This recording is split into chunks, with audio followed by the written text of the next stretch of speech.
Yeah. Cool. Back on this again. Oh man. I think I'll answer Solomon here. And then send it to him because we're about to do it here and over there.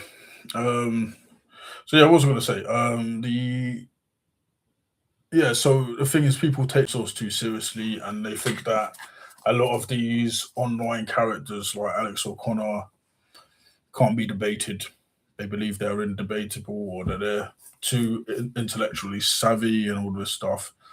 And I think there are, of course, ways of argumentation to do with these sorts of people. But you've got to understand you're not here to argue.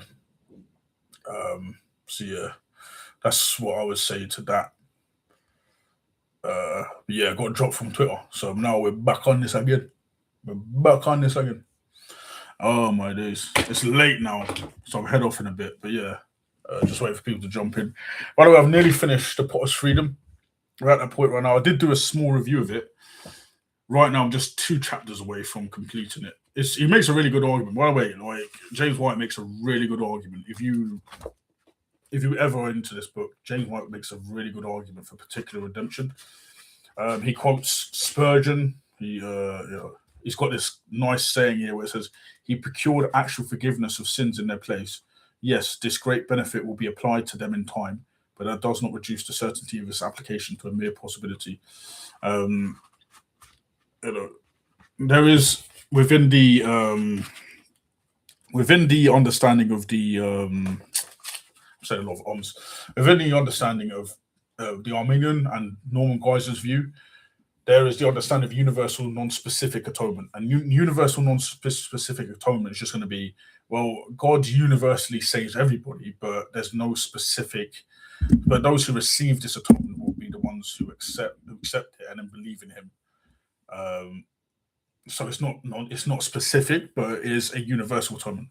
But the problem with universal non-specific atonement is that that would also mean that Christ's sacrifice was not necessary. It only half solves the problem. The rest is mankind's will. In First John 2 verse 2, it says, "My little children, I'm writing these things to you that you may not sin. If anyone sins, we have an advocate with the Father, Jesus Christ the righteous, and He Himself is a propitiation of our sins, and not for ours only, but also for those of the whole world." First John 2 verses 1 to 2. And he says, "For the understanding presented by Arminians is as follows: Christ is a propitiation for the sins of all Christians, and not for Christians only, but also for every single person in the places at all times." Um, the Reformed understanding is that Jesus Christ is the propitiation of sins for all the Christians to which John is writing, and not only them, but for all Christians throughout the world, Jew and Gentile at all times. And so when the word "you" always used, it's going to be a reference to Jew and Gentile. The word "world" can mean Jew and Gentile. It can mean specific wicked organizations or institutions. It can mean the corrupt world as we know it, so those who are dead in their sins and transgressions. It can mean, the entire planet. So it can have different meanings. Uh, he mentions this: if there was not so much emotional energy involved in the debate, that means of determining which interpretation is the proper one would be agreed by all. The meaning of the propitiation would be examined, the meaning of advocate would be deduced, and when John's writings would be studied to see how he uses a phrase, the whole world, and what other phrases, descriptions could be paralleled with it. For example, such a study would find the following passage also from the pen of John relevant.